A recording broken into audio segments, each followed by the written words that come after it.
example, but still using all of the same concepts we should now be starting to get pretty familiar with. So obviously this is a line chart, but imagine this would be a typical representation of a complex sort of range, which is obviously, that can happen a lot in the real life markets, right? It's not always going to be very simple, basic bullish and then bearish order flow like we see in the textbook. So how can we apply what we've been using to this, right, when we have a blank chart? Well, what's the first thing we should always do? The first thing whenever we have a blank chart, right, structure is obviously king. That's the first thing. But then what's the first thing within structure?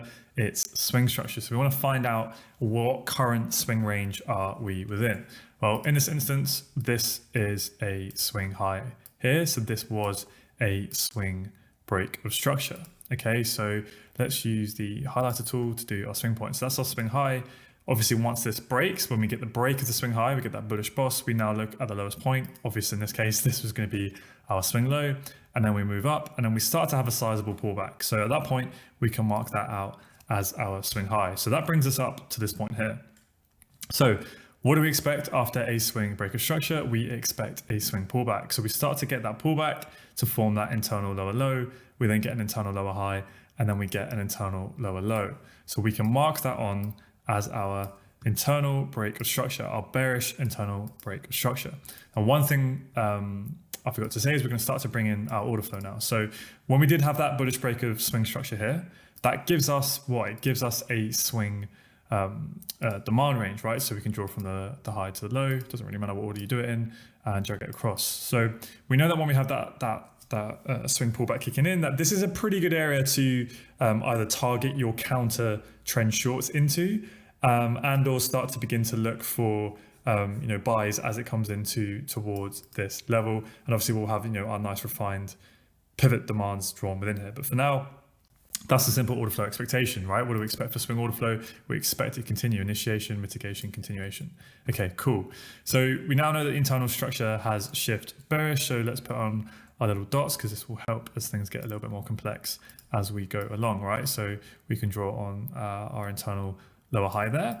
And now let's start to draw on the bearish internal order flow. So from the low of the range to the high of that internal range, and then drag it across to where it gets broken. So we can start to see that internal bearish order flow kicking in. So once we get that bearish break there, what do we then expect in terms of the internal structure? Just try and, like, if you're getting confused, just think of one thing at a time and then start to think about the next thing and how they sort of interact, if that makes sense. So just look at one piece of the puzzle and then think about the next piece. So what do I mean by that? Well, let's just concentrate on the internal structure. So we know we're bearish, we've had the supply range, we've had internal breaker structure to the downside. So at this point, this would be the active internal range that we are within. Okay, so the expectation from purely just an internal structure perspective is that this will be a strong or protected internal lower high, okay, which then made a lower low. So purely from an internal structure perspective, the expectation would be that this will hold, that price will pull back into here, that the bearish order flow will continue, that this high will not be breached, and the internal structure will continue. That's only if you're thinking just purely about internal structure on its own, right? But obviously, we have to be a bit more advanced than that. We know that swing structure is more powerful, and price has mitigated and had a sizable swing pullback into the prior swing demand range, okay? So whilst price starts to move up, maybe we've had a bullish shock down here, right? We can be anticipating that potentially that swing high low has formed, right? But it's not until we get that bullish internal breaker structure, right, of that larger structure, that then we have a much stronger signal that potentially the swing high may be in place. So once we get that bullish internal breaker structure there, okay, we can obviously draw on our internal low dot there, and then we get that internal higher high here. Now the internal structure is bullish, right? So we're talking about price at this point here. So now the internal structure has aligned itself with the overall swing structure, and we can start to potentially think that this could be the swing high low forming, and now we can look to target this weak swing high. Because once the larger internal structure aligns itself with the swing structure, the start of that bearish internal run, right, is now weak, which in this case lines up with the weak swing structure. So once we get that initial bullish IBOS, what do we expect? We expect the bullish internal ranges, that bullish internal order flow to continue until that weak high goes, okay? So at this point here, when we get that initial IBOS, we can now draw on our new internal demand range, right? From the low So from the high to the low, drag it across, right? And now anywhere within this green box, right? Because that is what? That's the internal range we're within. When we get that, get rid of this orange line. When we get that boss, right? Just like the same way we wanted to know what swing range we're within, we are within that swing range. When we get this boss now, what's the internal range we're within that high? And we know that this is the internal low. So that's your active internal range. And we know that price can do what? Initiation out of the range, and it pulls back to mitigate anywhere within this prior swing range, that green box, right? Anywhere within here. That's what we expect.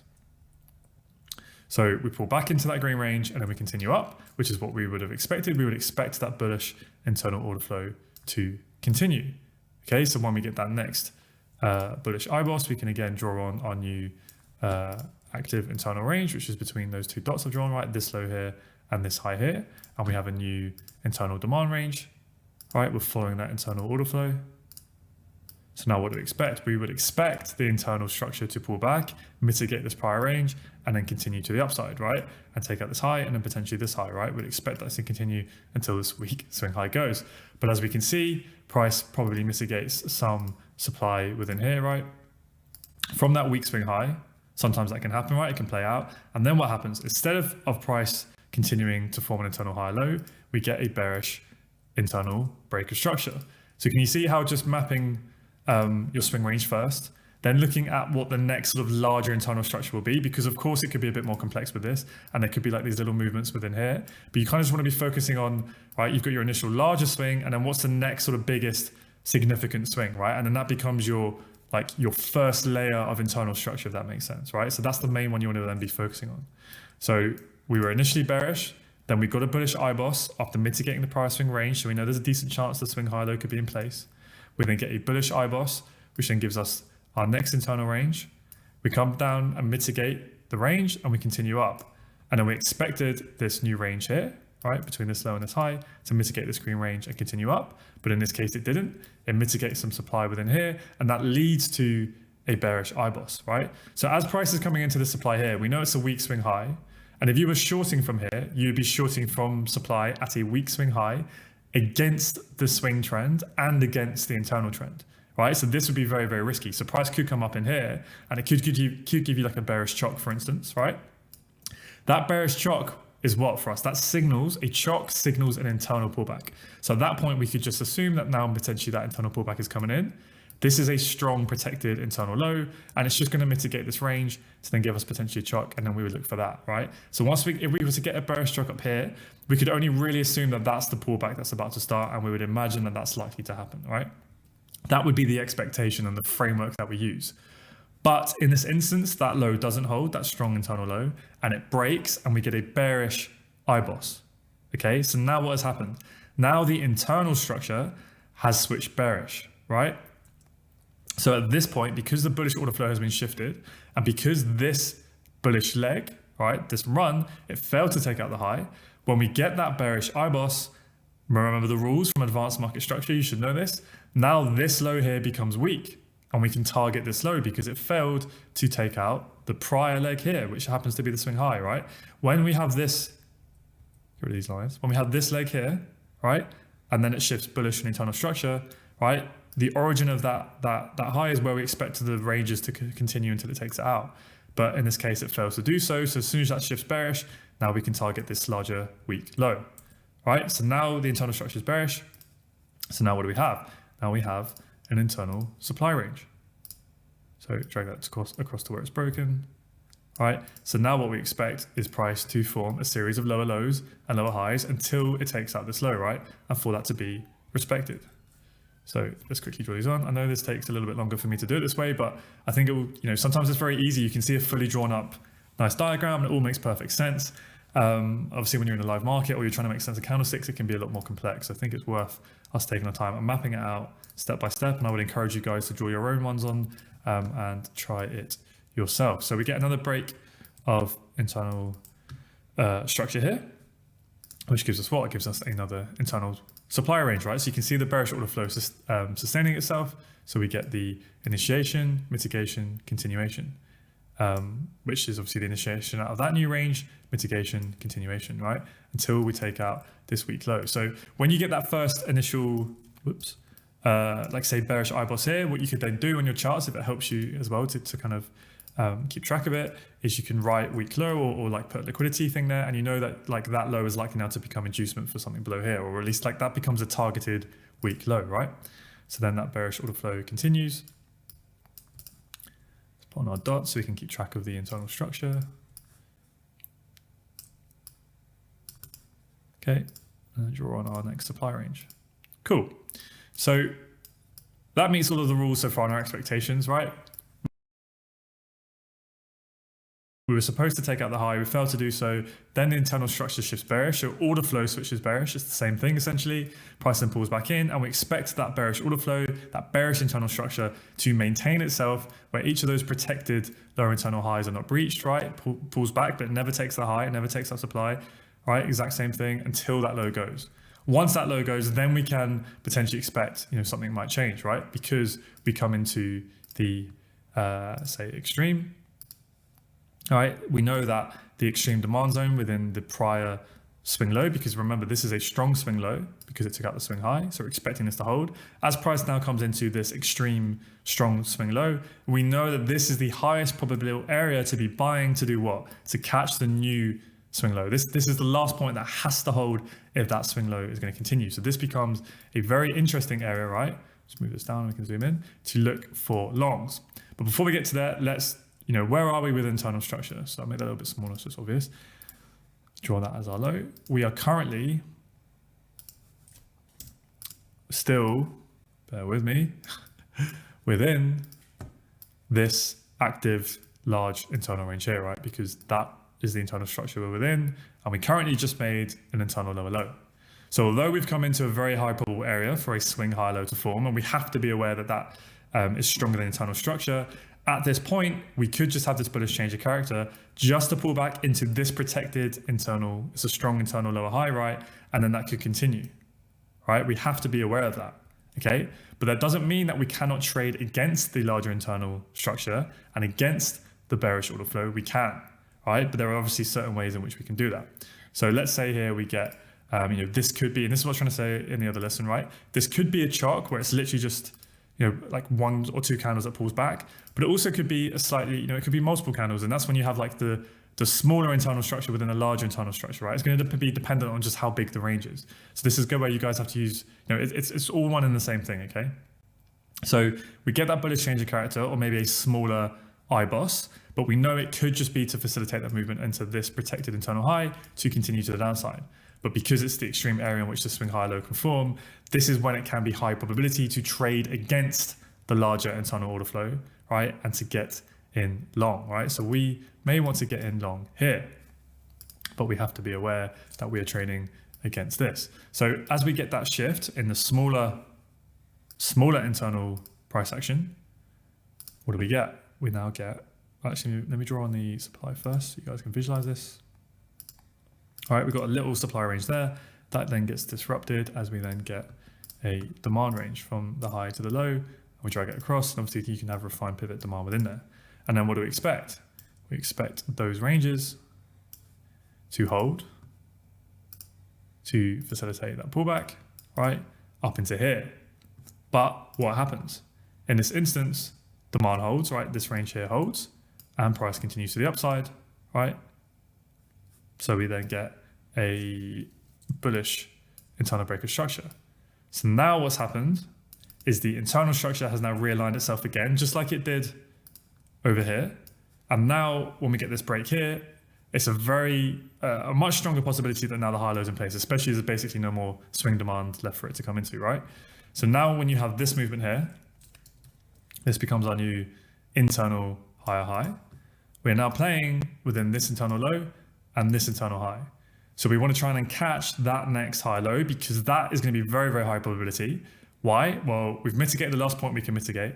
Internal structure has now aligned itself with the swing structure. So now when we get that internal pullback, this is when like all the stars are aligned for us now to get long and target the weak swing high, right? You guys should be familiar from the advanced market structure module, but now we're just overlaying the order flow onto that, right? The supply and demand ranges, because what do we have?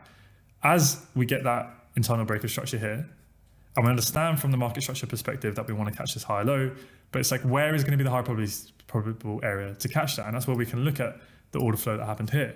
And we can see that these internal ranges all held. This is the last internal of the internal unmitigated range, okay? And this can become, somewhere within this range is going to be a high probable area to look to get long from.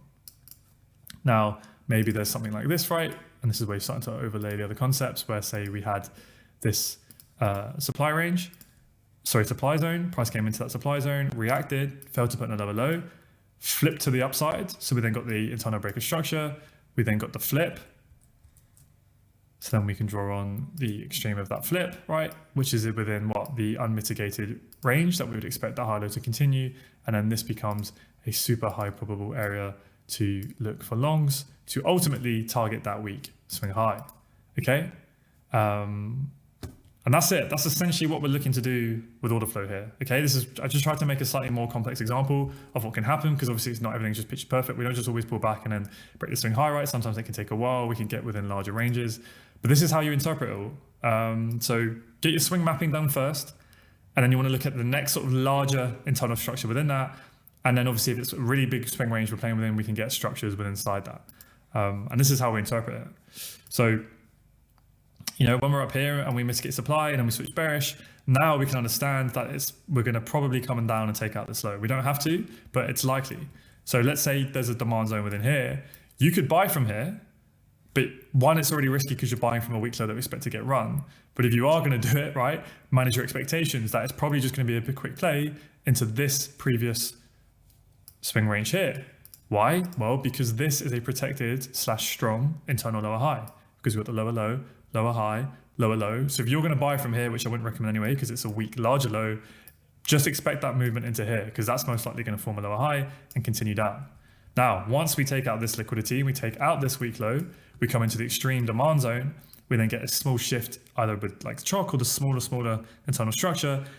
Now this is a good area to get long, but ideally we want to be buying here before this range is mitigated, but I'll talk about that in a little bit, right? Because that can improve our probability of removing our risk in case we get that movement there, right? And the internal order flow stays bearish. So then we get that internal of the internal staying bullish. We fail to break it, right? So we continue up, because it's only if that low was to go, right? If we got that internal boss here, then what? Then we would have, sorry, it's a bit messy, but we would then have that supply range here, right? Because price broke to the downside, and then we would expect price to come in, and then continue down, right? If that was the eyeballs there, right? Because that should stay bullish to take out the high. We only get confirmation that this low is going to go when we get the bearish eyeball. So if that happened in that instance, right, it's poorly drawn, but you get a pull back into the supply range, and then that movement there potentially, right? I'll just redraw that.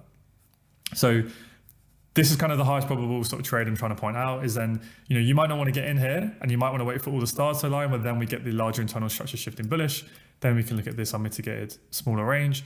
We've got a flip here, potentially that flip this level, and then we can look to come in within here, right? And then this is where we want to keep potentially buying. We expect that order flow to continue, right? Until it doesn't, and then we can look to buy the next high lows until we target that weak swing high.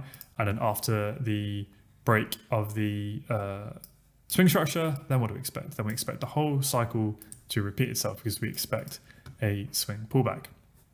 Okay, now some other little things I'll kind of throw in there that you want to be thinking about is things like,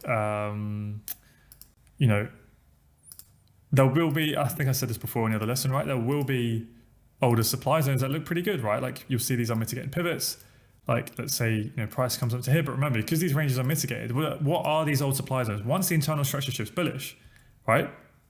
All of these old highs here, they're just liquidity points that we are looking to target. So if we get this bullish breaker structure here, we expect that larger internal pullback, right? So if we see an unmitigated pivot supply zone, we can look to play this movement. And this is why it's advanced. Depending on how aggressive you want to be, how in and out you want to be, how big the actual range is in terms of pips. So you actually do have the risk to reward, i.e. if you get in with a 2-pip stop, is there 20 pips here? So then you've got 10R, or is this a 4-pip movement? Well, obviously then that's not going to be the risk to reward on your side. And this is what I mean by about knowing how to interpret these frameworks into what actually price action looks like on the real chart. So when we get that bullish IBOS and we're waiting for that pullback, if there's enough RR, you could look to play that. So imagine this is the M15, price comes into that level. What are we going to get on the M1? We're going to get a shift in order flow. And then we can play that movement down into here. We'll come into here, and you're going to get a shift in order flow on the M1, right? And then we can look to buy because now the M1's aligned with the M15 internal, which is aligned with the M15 swing internal, right? So on and so forth. And then that could come into another supply zone up here, right? It'll mitigate that. All right, and then that would shift bearish. And then you might want to play that movement back down into what? Back down into the next demand range. All right, and yeah, and that's literally it. That is literally how the markets move. It's the fractal way in which, you know, the M1 will turn before then the M5 turns and then the M15 turns and then it pulls back. Right, you guys should be familiar with that anyway from the multi-time frame analysis videos, you know, back in the original technical analysis module. But now we're kind of just, diving much more deeper into the differences between the internal structures and then overlaying these ranges on top. So again, I can appreciate that this is a little bit overwhelming at first, and this is why we've tried to do as many examples as we have, slowly making them like a little bit more advanced, you know, layer by layer and adding bits to it. But yeah, hopefully you can start to see now, you know, there's an infinite number of ways in which I could have drawn this, but the framework is always the same, right? Get your swing structure map correctly, know where your strong and weak swing high is, so you know what order the overall trend is going to be. Then the next thing you want to map is the largest internal structure within that. Know what current strong or weak internal high you've got. Are we bearish or bullish on the larger internal structure? Okay, you know we're bearish, so that means we're pulling back, right? But then we shift bullish. So okay, at that point, the internal structure is aligned with swing structure. So now we expect those bullish internal structures to hold, those demand ranges to hold until that high gets taken out. In this instance, it didn't. It mitigated some supply at the weak swing high and it shifted bearish. But it's only when that larger internal structure shifted bearish and that larger order flow shifted bearish that then we expect this weak leg to go, right? That whole leg, it's been disrupted now, and that low is likely going to go. So once we get that bearish IBOS there, what do we expect? We then expect each internal range, large range, to hold until that low goes. Once that low goes, then it's much more likely now that all of these mitigations here are going to become liquidity, right? So as we come down, we can still expect that this is a strong lower high, internal high, to potentially go down, but obviously we need to putting all the pieces of the puzzle together to know that now selling from here, even though it is an internal strong lower high, is not as high probability as when we're putting it up into this point. Because when we had that break and we pulled back up and we were trying to short here, we still had this low to target. We knew it was likely this low was going to go. But once this weak low has been broken and now we've come into the extreme demand, remember swing structure is more powerful. So this is a strong lower high at that point, and that was a strong lower high, but it's much lower probability to be shorting from here because now we've mitigated strong extreme swing demand and we're expecting that movement. Okay, so ideally we can get in down here because if we get long and then price comes into here and it continues that overall larger move, right, we can remove our risk. Where we don't really want to be getting long, right, of course it can play out because like I've been saying, swing structure is more important, is when prices pull back up into this previous range, because at this moment the larger order flow is still bearish, right? This is the larger movement and it's likely that lower high, internal lower high could form. So now when we mitigate that and we come down, right, this is lower probability to be buying now compared to before when you buy from here, because this movement hasn't mitigated the range yet, it hasn't mitigated supply. So we know there's a decent chance we could still get that deeper pullback. But once we come up into here and mitigate the supply and then we come down, this is much lower probability. It can play out, but it's much lower probability. And obviously it's only once we get that smaller internal IBOS there, bearish IBOS, that we'd actually have confirmation that low was going to go. Okay, but yeah, hopefully you guys should be familiar with that concept. And then once we get the bullish internal breaker structure, order that flow is then bullish, it's in line with the M15 swing trend. Now we can look to buy this movement within here, and obviously we can overlay other concepts, flips, look dropping down to the M1, expecting the M1 to come in, right, etc., etc., etc., and then we continue to buy from the ranges and continue to the upside, right? One of the scenario I'll leave you with is like, let's say we get a movement like this, right, and then it fails to take out the swing high, and then we get a bearish IBOS like this, right? Let me just draw this out and think about this. So what you often see is people will go, okay, we came into supply here, we moved down and we moved up, which now means we have a flip zone here, right? Because this reacted from supply, it failed to put in a lower low, and then we got to push up, right? So this is a flip zone. This is the supply to demand flip zone, right? It's part of this demand chain, right? It's in line with the overall swing trend. So now when price comes down into here, I want to get long, okay? But what you're actually trading from at this point is a weak leg, because order flow has shifted now bearish, because we've had that bearish internal breaker structure. And it's not the best drawn example in the world, but we would now be expecting what? We would be expecting that bearish order flow to continue until it takes out, let's draw on, until it takes out the origin of this weak leg, right? Because this leg, it did hold, it held, and then it failed to do its job, and then it switches bearish. So we go down to the origin of where that bullish trend started, right? So then when we get that bearish order flow, although you've got a flip zone down here and it's part of a demand chain, blah, blah, blah, we're now expecting only that movement to then continue down. It doesn't have to, but that's generally what can happen. And people can take losses here, or not even losses, but they get in and then they wonder why that's then happened and it hasn't gone out, even though, they entered discount pro trend, etc., etc. But anyway, I don't want to go through infinite amounts of possibilities that can happen, because it's more about, if you can wrap your head around, I mean, to be honest, I personally don't think it's that complex to understand the rules of the framework. It's when you're looking at these examples that I'm going through and you see all these boxes and you see all these lines and everything, especially when you go on the real charts, that's when your brain can get lost. So don't try and kind of memorize all these scenarios. It's more about really understanding the law, let's call them like the laws, the structural laws, which is, let me find it, which is this here, right? Remember, a change of character, which is that break of a fractal high-low, signals that an internal pullback is starting or ending, right? These are like the laws. An IBOS signals that a swing pullback has started or ended. That's the hierarchy, okay? So hopefully if you have that, everything else will fall in place from that. Likewise, if you have a smaller IBOS, that will signal a larger internal pullback is starting to ending, right? And then if you have the larger IBOS, that will then signal the swing, right? You have to think about it as like layers on an onion or a cake, and what they all mean, right? The chock will signal the internal pullback, the IBOS will signal the swing pullback. But obviously if there's you've got smaller internal structure and then you've got the larger internal structure, one signals the next one, and then the larger internal structure signals the swing structure, right? And when you really, really get that and you understand the order of importance, the hierarchy, then you can work your way from top down and bottom up, and you can figure out what's likely going to happen next. I know I need to see, right, let's just talk through it, right? Because I think it will visually make sense again. I'll end it on this, right? So at this point here, this is the kind of perfect example I'm trying to get at. At this point here, when we have that, whether that is a chock, right, because that was just one little candle, or whether that's like 6 or 7 candles and we're in a massive range, then that would be more of an IBOS, right? The smaller internal of the larger internal. But you see, it doesn't really matter in terms of the actual theory behind it, right? Because that movement there, the break of whatever that is, whether it's a small internal high, so it would be an IBOS, or whether it's just a chock because it's just a candle, it's the same thing. All that signals is that it's the pullback of this larger range, right? Because that's the larger internal structure, right? Likewise, when we come up here and we get that, whether that's a chock or just a small IBOS, it's the same thing, because that just signals the internal pullback is over and the next larger internal run is going to go, right?